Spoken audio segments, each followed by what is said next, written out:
Hello everyone, welcome back to my YouTube channel. तो आज हम लोग कंटिन्यू करने वाले हैं हैरेड-ऊमर मॉडल को ही। कंटिन्यू मैं इसलिए बोल रही थी कि इससे पहले ऑलरेडी हम इसका एक पार्ट कवर अप कर चुके हैं।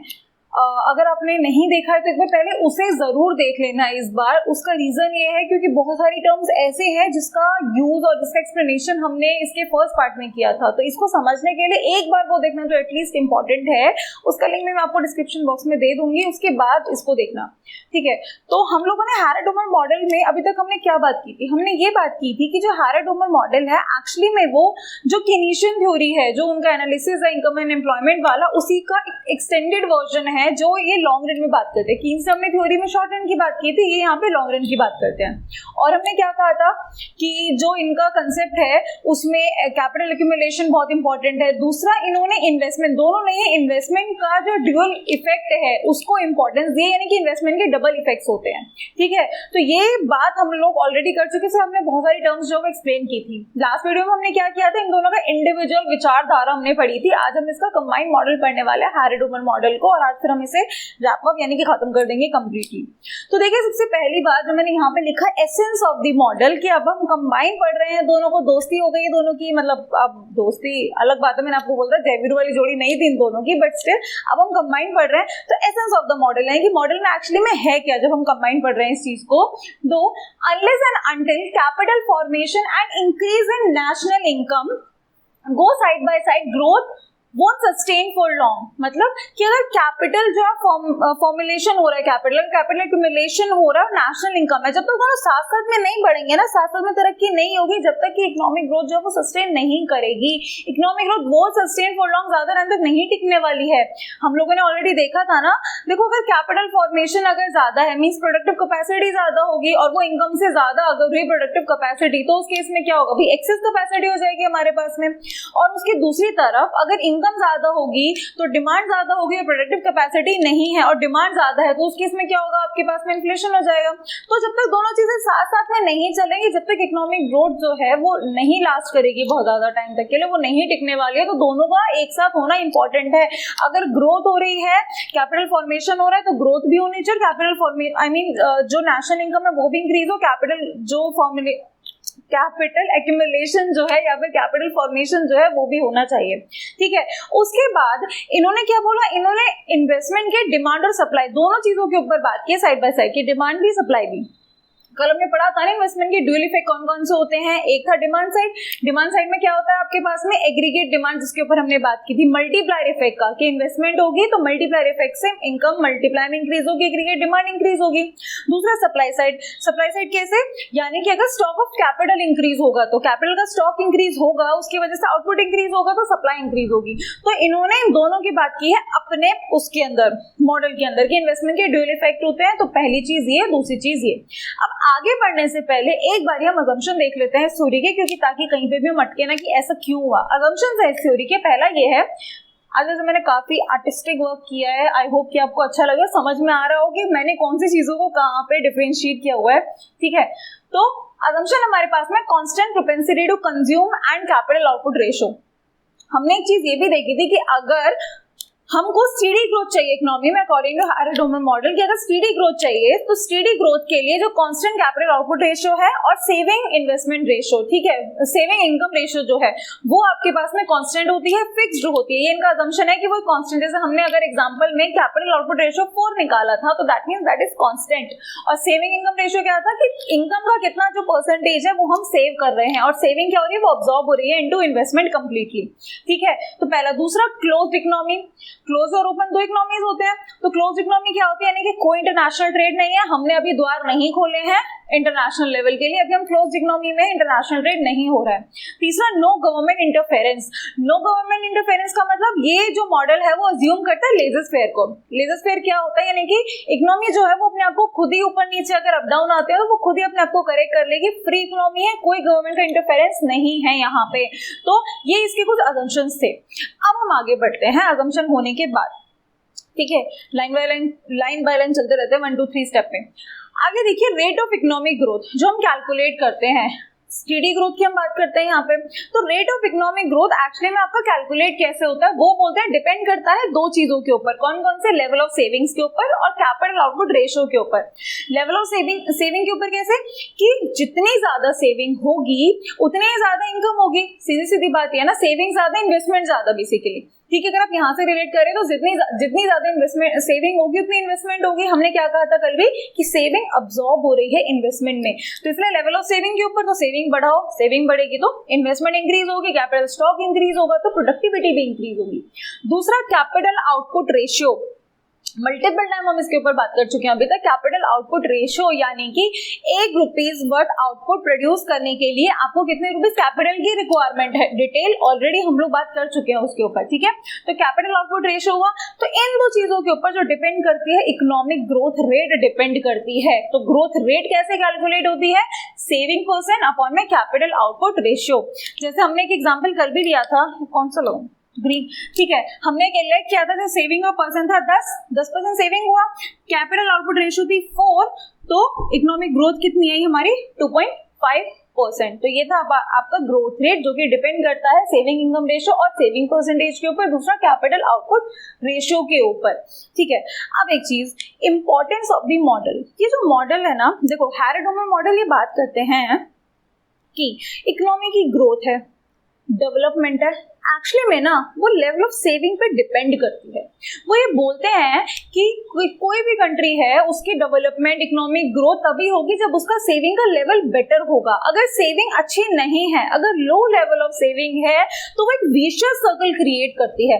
विशियस सर्कल क्या होता है, विशियस सर्कल पॉवर्टी आप लोगों ने पढ़ा हुआ होगा। विशियस सर्कल क्या होता है, विशियस सर्कल ये होता है कि अगर कोई एक घटना घटित हुई, अगर एक प्रॉब्लम अराइज हुई बेसिकली, तो उसकी वजह से दूसरी प्रॉब्लम अराइज होती हैं, और जो प्रॉब्लम बैक टू बैक ये चलती हैं, वो जो ओरिजिनल प्रॉब्लम्स होती है उसको और ज्यादा वर्स कर देती हैं। मतलब एक प्रॉब्लम हुआ, उसकी वजह से दूसरा प्रॉब्लम हुआ, तो ये आगे आगे आगे बढ़ती रहेगी, और साइकिल और जो ये बिगिनिंग जहां से शुरू हुई वो चीजें और वर्स होती जाती है, पूरा एक विशियस सर्कल होता है आपका, ठीक है। तो विशियस सर्कल ऑफ पॉवर्टी हम ऑलरेडी पहले पढ़ चुके हैं और आप लोगों ने भी पढ़ा हुआ होगा, ठीक है। तो विशियस सर्कल क्रिएट करती है अगर लो लेवल ऑफ सेविंग हो। तो इसके लिए वो बोलते हैं अगर इकोनॉमिक ग्रोथ डेवलपमेंट को इंक्रीज करना है, बूस्ट करना है, तो भाई सेविंग बढ़ाओ, ठीक है, डोमेस्टिकली बढ़ाओ, अब्रॉड से लाओ, कहीं से करो, सेविंग बढ़ाओ। क्योंकि जब हम सेविंग ज्यादा, हम बार बार बात करते हैं सेविंग ज्यादा मींस इन्वेस्टमेंट ज्यादा, ठीक है। तो सेविंग को बढ़ाओ, सेविंग ज्यादा होगी, इन्वेस्टमेंट ज्यादा होगी, इन्वेस्टमेंट ज्यादा होगी, कैपिटल स्टॉक ज्यादा होगा, इकोनॉमिक ग्रोथ ज्यादा होगी, ठीक है। इसलिए सेविंग को इंक्रीज करो। अगर इंक्रीज होंगी सेविंग्स तो क्या होगा, तो विशियस सर्कल नहीं तो वर्चुअस सर्कल क्रिएट होगा। ये स्पेलिंग की भी जगह नहीं बची मेरे पास, ठीक है। तो क्या होगा, वर्चुअस सर्कल ये क्रिएट होगा। वर्चुअस सर्कल का मतलब क्या होता है, opposite of vicious circle. Means अगर a good thing is happening, ठीक है, एक अच्छी चीज हो रही है तो उसकी वजह से एक और अच्छी चीज होगी। तो ये जो है ये कॉन्स्टेंटली जो साइकिल है वो चलती रहेगी। अगर आप एक स्टेप, पहला स्टेप अच्छा लोगे, आपने पहला स्टेप अच्छा लिया, उसकी वजह से दूसरा अच्छा हुआ, आपने ये स्टेप अच्छा हुआ तो उसकी वजह से ये काम अच्छा हुआ, इसकी वजह से ये काम अच्छा हुआ। तो ये जो virtual circle of investment you can say output और सेविंग, तो ये आपका कॉन्टिन्यूसली चलता रहेगा। तो डिपेंड्स इकोनॉमिक ग्रोथ और development depends on level of saving. तो अगर उसको बूस्ट करना है, इकोनॉमिक ग्रोथ चाहिए, तो क्या करना पड़ेगा, सेविंग को इंक्रीज करो, जिससे कि ये वर्चुअल सर्कल हमारा क्रिएट हो और जो हमारे आउटपुट इन्वेस्टमेंट है जो भी है वो कहीं पे वेस्ट ना हो, खराब ना हो, एफिशिएंसी इंक्रीज हो। क्योंकि हमने देखो हमने यहाँ पे भी एक चीज देखी थी कैपिटल आउटपुट रेशियो में भी, कि लो कैपिटल आउटपुट रेशियो का मतलब क्या है, इन्वेस्टमेंट एफिशिएंट है, इन्वेस्टमेंट बेटर यूज हो रही है। और हाई कैपिटल आउटपुट रेशियो का मतलब क्या है कि जो प्रोडक्टिविटी है वो इनएफिशिएंट है। तो इसलिए low capital output ratio is important, ठीक है। अगर समझ में आ रहा हो, कुछ प्रॉब्लम ना क्रिएट हो गई हो तो एक लाइक कर देना, ठीक है। बाकी डिसलाइक करना is your choice, but I would prefer अगर आप लाइक करेंगे तो। अब देखिए हम ट्रेड साइकिल, मैंने बहुत शॉर्ट में लिखा, बट इसको आप ऐसे बोल सकते हो कि this theory you can relate this theory with the trade cycle as well. I mean they have related this theory with the trade cycle as well. कैसे, यहाँ कुछ आपको दिख रहा होगा, इसके ऊपर हमने लास्ट वीडियो में बात की थी, actual rate, natural growth rate, actual growth rate, natural growth rate. Actual growth rate means जो एक्चुअली में ग्रोथ रेट है इकोनॉमी के अंदर, ठीक है, जो सिचुएशन है सेविंग और इन्वेस्टमेंट का। नेचुरल ग्रोथ रेट यानी कि जो रेट हमको एक्चुअली में चाहिए फुल एम्प्लॉयमेंट लेवल को मेंटेन करने के लिए, the growth rate which is required to maintain full employment level in the economy.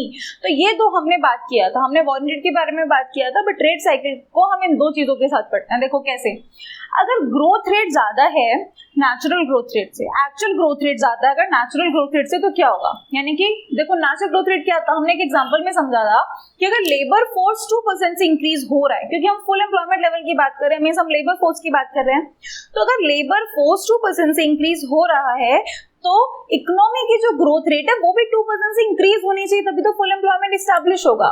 But growth rate ज्यादा है, लेबर फोर्स यानी कि नेचुरल ग्रोथ रेट वो कम है, इस केस में क्या होगा, हमारे अनएम्प्लॉयड रिसोर्सेज रह जाएंगे। तो यानी कि इकोनॉमी जो वो रिकवरी के स्टेज में, क्योंकि अभी ऑप्शन है, ग्रोथ रेट ज्यादा हो रही है तो अभी ऑप्शन है रिकवरी का, तो ये स्टेज कौन सी होती है, रिकवरी स्टेज होगी। दूसरा लिख देते हैं रिकवरी, ठीक है, तो ये वाला जो स्टेज हुआ वो कौन सा स्टेज हुआ, वो हुआ आपका रिकवरी स्टेज। दूसरा, ग्रोथ रेट अगर इक्वल है किसके, नेचुरल ग्रोथ रेट के, actual growth rate is equal to natural growth, इस केस में क्या होगा, फुल एम्प्लॉयमेंट लेवल, जो हमने एग्जांपल कल भी बात किया था 2% का, कि लेबर फोर्स 2% से इंक्रीज हो रहा है तो आपका इकोनॉमिक ग्रोथ रेट भी 2% से इंक्रीज होना चाहिए, तभी तो वो मेंटेन होगा। तो इसमें क्या होगा, इसमें फुल एम्प्लॉयमेंट आपका इक्विलिब्रियम एस्टैब्लिश हुआ। लास्ट, ग्रोथ रेट कम है आपका नेचुरल ग्रोथ रेट से, मींस लेबर फोर्स काम करने वाले ज्यादा और इकोनॉमी ग्रो नहीं हुआ, तो लोगों की संख्या ज्यादा हो चुकी है काम करने के लिए, बट एक्चुअल में रेट ग्रो नहीं हुआ, तो इकोनॉमी ये सिचुएशन होती है डाउन जाने की, यानी कि फॉल वाली सिचुएशन हुई, क्योंकि growth rate, natural growth rate ज्यादा है, मींस काम करने के लिए लेबर फोर्स की परसेंटेज ज्यादा है और इकोनॉमी की जो एक्चुअल ग्रोथ रेट है वो कम है। तो इस केस में क्या होगा, इकोनॉमी फॉल जाएगी, क्योंकि भाई काम करने वाले लोग ज्यादा, काम कौन देगा उनको जब ग्रोथ है ही नहीं, तो जब प्रोडक्टिविटी नहीं करनी है तो लेबर को रख के क्या करेंगे। तो ये थी इनकी ट्रेड साइकिल, यानी कि थ्योरी को हम रिलेट कर रहे हैं ट्रेड साइकिल के साथ में। लास्ट लिमिटेशन, ठीक है, अब कुछ रह तो नहीं गया, I try to explain every single thing, ठीक है, लिमिटेशंस की, ठीक है। तो जब इतनी सारी बातें हुई हैं तो हमारे जो क्रिटिक्स होते हैं वो तो शांत बैठने वाले नहीं है, उनको तो काम करना ही, लिमिटेशन देना ही देना है, ठीक है। तो लिमिटेशन क्या है, देखो मुझे ना एक चीज बहुत एडवांटेज लगती है, कई बार बहुत सारी थ्योरीज मुझे नहीं पता और उनको लगती नहीं लगती, बट जो अजम्पशंस होते हैं ना जनरली उसका ही ऑपोजिट लिमिटेशन निकल के आ जाता है। तो जो कहते हैं ना मेमोराइजेशन वाले कुछ कैटेगरी होती है उनके लिए तो बहुत अच्छी चीज है, अरे ये अजम्पशन है, इसी का ऑपोजिट याद करके चले जाएंगे, वही लिमिटेशन में है, ठीक है। मजाक से हटके समझते हैं थोड़ा सा लिमिटेशंस को। देखो, parameters change of fixed propensity to consume और capital output ratio as requirement of steady growth. देखो इन्होंने बात की थी कि स्टेडी ग्रोथ के लिए क्या चाहिए, हमको फिक्स चाहिए, दोनों चीजें, propensity to save, I mean जो सेविंग टू इनकम का परसेंटेज है वो, और दूसरा कैपिटल आउटपुट रेशियो, ये हमको फिक्स चाहिए, कांस्टेंट चाहिए, तो स्टेडी ग्रोथ होता है। बट वो कहते हैं अगर स्टेडी ग्रोथ की रिक्वायरमेंट्स चेंज हुए, ये तो वो सब बात कर रहे हैं ना कि उन्होंने अपना अजम्पशन दिया कि भाई ये फिक्स रहेंगे तो वो चलता रहेगा स्टेडी ग्रोथ, बट अगर स्टेडी ग्रोथ के रिक्वायरमेंट्स चेंज होते हैं तो वो कहते हैं ये परमानेंट फिक्स नहीं है, ये सिर्फ एक अजम्पशन है जो एक्चुअली में अगर हम उसको इकोनॉमी में एक्चुअली में प्रैक्टिकली देखें तो ये पॉसिबल नहीं है, वो पैरामीटर्स चेंज होंगे किसके, इनके फिक्स्ड होने के, ठीक है। दूसरा, no role of government, no interference of government, देखो ये हमने बात, सॉरी आई इरेज दैट, तो गवर्नमेंट का इंटरफेरेंस नहीं है यहाँ पे, क्यों, ये बात करते हैं लेजर फेयर की, यानी कि इकोनॉमी खुद ही सेटल डाउन कर लेगी। बट जो क्रिटिक्स होते हैं वो बोलते हैं डेवलपिंग कंट्रीज होती हैं जहाँ पे गवर्नमेंट का वो डोमिनेंट रोल होता है, फॉर एग्जांपल इंडिया, चाइना, तो जहाँ पे गवर्नमेंट का वो डोमिनेंट रोल होता है वहां पे ये नो गवर्नमेंट इंटरफेरेंस पॉसिबल ही नहीं है, ये सोचते हैं कि लेजर फेयर इकोनॉमी खुद ही सेटल डाउन करेगी खुद को। बट नहीं, जहाँ पे गवर्नमेंट जो है वो खुद इन्वॉल्व होती है एक्टिवली, जिसका डोमिनेंट रोल होता है गवर्नमेंट का, मैंने एग्जांपल दिया इंडिया चाइना में, तो वहां पे वो कहते हैं ये गवर्नमेंट इंटरफेरेंस के बिना इकोनॉमी रन करना इज नॉट पॉसिबल, वो हाइपोथेटिकल है, रियलिटी डेवलपिंग कंट्री में तो एटलीस्ट नहीं है पॉसिबल। वही चीज उन्होंने एग्जांपल डेवलपिंग का दिया क्रिटिक्स ने कि डेवलपिंग कंट्री में वो डोमिनेंट रोल होता है गवर्नमेंट का, तो ये चीज पॉसिबल ही नहीं है उधर, ठीक है। तो एक बारी इसको रैप अप करते हैं जल्दी से, 1 मिनट में सब कुछ इकट्ठा करके रिवाइज करके। देखो सीधी हैरी डूमर बात करते हैं जिसमें हमने पढ़ा था एक्चुअल रेट, वारंटेड रेट और नेचुरल ग्रोथ रेट के बारे में, दोनों किसके ऊपर बात करते हैं, कैपिटल एक्यूमुलेशन के ऊपर, इन्वेस्टमेंट के ड्यूअल इफेक्ट के ऊपर, इनकम इफेक्ट और कैपिटल स्टॉक इंक्रीज करना, ठीक है, जिससे कि आउटपुट इंक्रीज होता है। ग्रोथ रेट क्या होती है, सेविंग, ग्रोथ रेट किस पे डिपेंड करती है, सेविंग परसेंटेज पे और कैपिटल आउटपुट रेशियो के ऊपर ग्रोथ रेट आपकी डिपेंड करती है। जो इकोनॉमी की ग्रोथ रेट है, अकॉर्डिंग टू हैरेड डूमर वो लिंक करती है, वो इंटरलिंक्ड है किसके साथ में, सेविंग के लेवल के साथ में। तो इसलिए अगर इकोनॉमी की ग्रोथ को बूस्ट करना है तो सेविंग को इंक्रीज करो, क्योंकि सेविंग इंक्रीज होगी तो एक वर्चुअस सर्कल क्रिएट होगा, यानी कि पॉजिटिव इफेक्ट पड़ेगा बाकी के फैक्टर्स पे। सेविंग इंक्रीज होगी, इन्वेस्टमेंट इंक्रीज होगी, तो अल्टीमेटली इकोनॉमी ग्रो करेगी। ठीक है, तो ये उसके बाद में ट्रेड साइकिल के साथ हमने कैसे रिलेट किया इस मॉडल को, वो यहाँ पे तो लास्ट हमारे लिमिटेशंस कि क्या क्या इसके अंदर कमियां थी। तो ये इसका सेकंड पार्ट था हैरेड डूमर मॉडल, इसके साथ ये खत्म होता है। आई होप आपको समझ में आया होगा, नहीं आया हो तो स्टिल कुछ भी गड़बड़ रह गई हो, कुछ भी मुझसे छूट गया हो, but I have try to explain every single thing. मैंने 2 पार्ट्स के अंदर ट्राई टू एक्सप्लेन एक चीज, स्टिल कोई भी कमी रह गई हो तो let me know in the comment section, और अगर अच्छा लगा हो तो लाइक शेयर सब्सक्राइब कर देना। Thank you so much, bye bye, take care, have a good day, good night.